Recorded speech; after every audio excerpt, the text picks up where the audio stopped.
Yo, what's up guys? In this video, we're gonna be talking about resentments and how to overcome them. Stay tuned.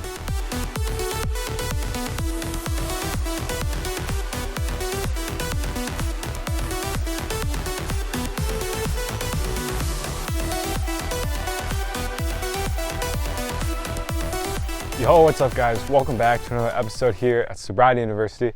On this channel, we talk about addiction and recovery related topics. And in this video, we're gonna be talking about resentments and how to overcome them. So a couple things we're going to cover in this video is what is a resentment, why they're important, and how they come up in recovery.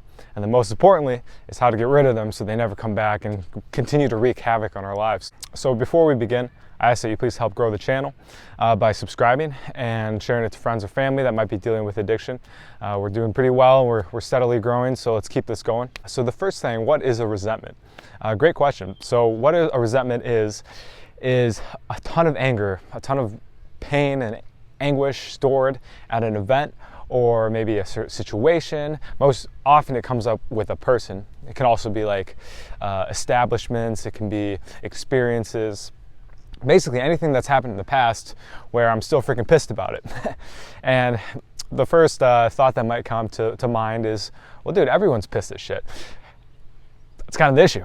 It's not a fun place to be in. And yes, a lot of people in this world live in anger and pain. Thankfully for us, we're on trying to overcome that by quitting our addictions and doing the inner work so we can feel peace and joy in our life on a regular basis and kind of get to step out of that matrix, one would say. So basically this is like the red pill of health and wellness and stuff. So I know from personal experience, I've had a lot of resentments from relationships. That was kind of one of my big things. Relationship with the universe or God. I grew up in a Catholic church, and so there's a lot of resentment there. Family members, old friends, basically everyone I knew, I kind of didn't like to some degree. And after getting to recovery and getting off the substances, I was able to start seeing this a little clearly. And in seeing it clearly, I realized, wow, even though like maybe I'll still hang out with this person, maybe though I know this has happened in the past on a logical level, I still feel some anger towards them, and I still feel it kind of seeping out through the cracks in very kind of dysfunctional and neurotic ways that often kind of sabotage the relationships I was in. So that's what a resentment is. Some other examples can be, again, with like the establishments or something, maybe anger towards like a certain government party, maybe anger towards like an old job and the way that it was structured and stuff. I think sometimes I have resentments too. Well, I had resentments over the church for one, as I just mentioned about being in the Catholic Church. And I also had a lot of resentment over situations, like things not happening, things that I wish would have gone a certain way and they didn't. And I felt a lot of victimhood, a lot of self-pity and anguish from that. And of course, those are states that I wanted to be out of. And I think most people would agree that being in those places isn't fun. Maybe it's comfortable because it's like familiar. However, it doesn't bring joy and happiness. And so starting to look at this stuff was definitely step one. Now, how are resentments important to recovery? Well, a lot of times what happens is that one has been sober for a while. They've been off the substance, off the addiction, the behavior, the person, X, Y, or Z, you name it. And they realize that, I'm not getting much better. Like, sure, I've gotten this substance out of my life, great. I feel a lot better on that front. However, I still feel all this pain, all this anguish, all this torment, just on a 24/7 basis. And what happens is a lot of people start thinking like, what the hell? I did all this work, I got clean. Why do I still feel this? Getting clean must have not worked. Getting off the substance or the addiction must be all a hoax. So I might as well start using again. And of course what happens is they go back out and they start using, thinking like it wasn't the addiction in the first place that caused the problem. It was some spiritual, malady or whatever. And so I'm just gonna keep drinking, I'm still gonna go party. And then of course what happens is their life gets dysfunctional again, they start building up more resentments. And then before you know it, boom, they're back in the programs and the support groups and stuff, talking about how they wanna get clean again. And the cycle kind of continues. So in a sense, they're kind of right, as in it wasn't really the addiction that was the main issue. What the addiction did was it covered up all those underlying issues that one was unwilling to look at, unable to look at even. It might not even have been their fault. They just might not have had the awareness to say, okay, this is what's actually causing all this pain. And the addiction was just kind of like a Band-Aid. And so that Band-Aid gets ripped off. What happens is that, well, if the wound isn't healed, they'll start to ooze and pus and bleed and stuff. And so, and of course, like, it might feel really good when that Band-Aid gets ripped off, and that's why maybe someone will stay with it for a while. And I just made a video on that recently called the pink cloud effect.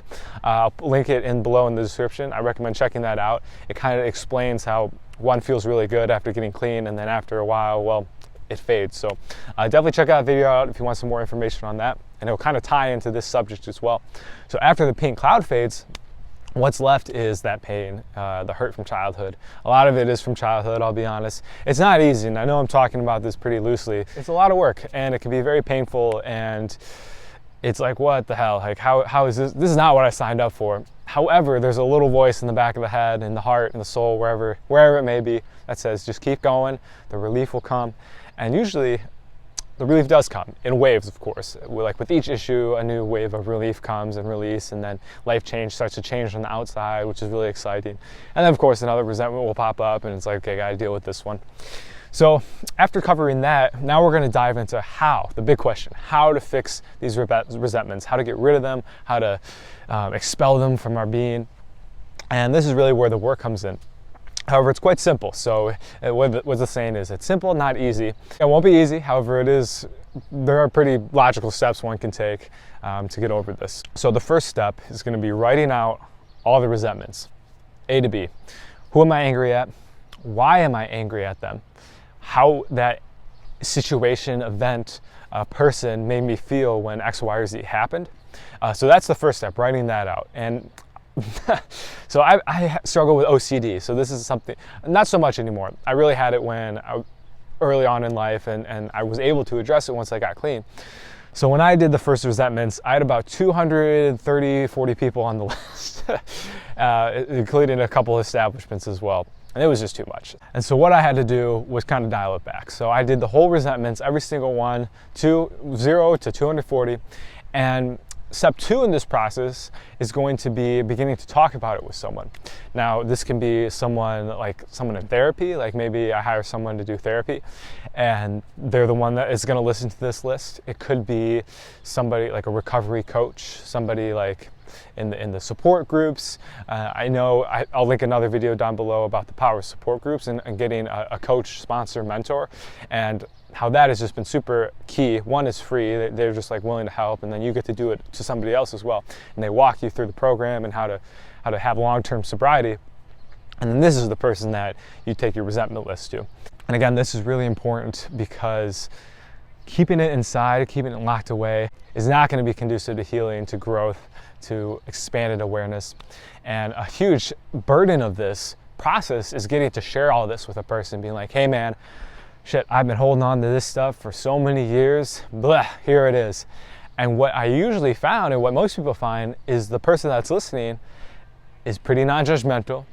They're pretty open, empathetic, and they're just like, yeah man, I get it. I've been there, I feel your pain, I felt that pain, I've done similar things.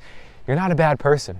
You can let this go, you're free. You're free to be yourself and start over and make all these changes now with this new awareness that you were unable to make before, and then therefore not create these patterns again. So it's super therapeutic in that sense. And again, it can be sponsor, coach, mentor, someone that you're in therapy with. One thing I don't advise doing is doing it with a friend, like a homie, a buddy, maybe somebody that's still using, because the friendship dynamic, it's a little different. It can be too much for the friend to hear. Sometimes the friend's on the list and you don't want to tell them, hey dude, like, I don't like you for these reasons. Like, that's not going to go well. Usually the person that I choose to do the list with is like usually a lot more mature, has been in recovery for a longer period of time or in a therapy scene, and they're just more willing to hear it. They have the more ability to see it, to listen objectively and not get butthurt about anything that's coming up or get defensive or anything like that. That might be different with friends or family members. I will never do a resentment list with a friend or family member. just never. It's just a boundary that I'm not going to cross, and plus it's going to make the relationship weird, and it creates this whole weird dynamic, and it takes a lot of time so anyway, you get the point. I stay away from friends and family members. So diving back into the list itself, after doing all this, after writing out the people I'm angry at, the situations I'm angry at, how it made me feel, what exactly happened, the real healing, the real cherry on top, and the way to get out of the resentment, because yes, it's helpful to kind of just say it like, hey, this is what's going on, blah, blah, blah, and that's a relief in itself. However, the part that's usually missing, I'm gonna say this from experience, this is the part that was missing personally, was that I was not willing to look at how I affected the situation. What was the part I played in this anger I'm feeling? Because relationships are two-way streets. It's never a one-to-one thing, unless it's like serious like abuse, or someone comes in and just murders everyone, which happens, unfortunately. Most of the time it's more like relationship-wise, situations at work and stuff. And so, starting to the fourth part of this is to say, hey, what did I do? What was my part in this? How did I affect X, Y, or Z? Did I enable this person in any way? Was I being dishonest? Was I manipulating? Was I being judgmental towards this person? That maybe, like for example, let's say I'm angry at Billy for yelling at me. Well, was I being pretty annoying? Was I obnoxiously teasing? Was I being just mean? Was I like insulting him in some way? And this is where the real freedom and power comes from. Saying, okay, I get why this situation happened, because of what I did.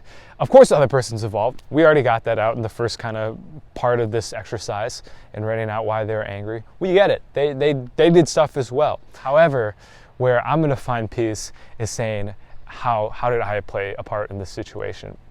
And then what has happened is that after I admit my faults, because we all got them, I don't feel so angry anymore, because all of a sudden the focus has shifted off what that person did to how can I be better in the future? How can I not do this thing again? And it's almost just like, it's an amazing experience. Just the light bulb goes on, the light comes in. It's like, whoa, this is why this happened. Holy, like I was doing the exact same thing to this person that created this situation. I was doing the exact same thing to this person that I thought they were doing to me. And maybe I was just projecting onto them what I was doing. Or maybe I was doing what they were doing to me on another person. And like, let's say Johnny was being mean to me. Well, maybe I was being mean to Ted over here. And because I was being mean to Ted, and I actually felt a lot of guilt and shame about being mean to Ted, I behaved in a way that invited Johnny to treat me the same way, because our vibe attracts tribe, remember that. And so after doing this, it's like, wow, doing this exercise, writing a resentment list and going through this process of saying what happened, the situation, how I felt, and most importantly, the part I played, creates this immense freedom and this ability to go forward into new relationships, and most likely do our best not to replay those habits. Sometimes the habits are really strong, I'll be honest. It's not like doing this is going to just make everything go away. This is a process that I found I've had to repeat over and over again throughout the recovery journey. I thought at first it was going to be a one and done, and the first time it definitely relieved a lot of stuff. Like it was like I was carrying around a 40-pound brick backpack, and I got to take 35 pounds of those bricks out and just throw them away and never see them again. There were still some pounds left though, and I've slowly been working on that as this journey has commenced. So it's definitely not like a one and done. It basically though becomes like almost just like a skill, like a tool in the toolbox that says like, okay, let's say now I go out and I meet someone and I start to get a little bitter towards them. I can easily just come back to this and in the matter of like 30 seconds be like, okay, what did I do? Like, why am I angry at this person? And then usually it's because something I did. So something I'm still struggling with is being a little too available to people. Like, hey, like always wanting to hang out. Like it's just the old codependency pattern I have. So oftentimes I'll get a little butthurt when the person that I'm with doesn't want to hang out all the time. See, as I say this, it's like, this is ridiculous, right? It's like, it's silly. And so obviously now, I even said in the first part of this little example here that it's because I get a little too attached and a little too needy. And so now as soon as I start to feel that like twinge of anger come up, I'm like, oh, hold on. How was I being needy in this situation? Okay, I was being needy, yes. Okay, so it's not that other person's fault. I got to just work on being less needy so that the next person I hang out with or friendship or whatever, I can kind of back off a little bit more. And it's been working. It's helped a lot. And now I don't feel so angry towards other people anymore, which is huge because it freaking sucks. So guys, may this video find you well, and may what I talked about today resonate with you, and especially if you're somebody out there who's dealing with a lot of anger and resentment, and you've been doing a lot of work in recovery, and maybe there's some confusion on why I still feel this way. This is a huge part. The resentment list is a huge part in overcoming that anger and pain and being able to move on in recovery and find a lot of more joy that is kind of promised at the beginning. So guys, I invite you to comment down below what your experience with resentment and overcoming it has been. Maybe there's some things I missed that really helped you and that you'd be able to touch on and share with other people. And any likes, comments, subscriptions are much appreciated. It really is helping the channel grow, and ideally hopefully reach other people that are dealing with these addictions and stuff. So guys, thanks so much. Have a great day, and talk to you soon. Peace.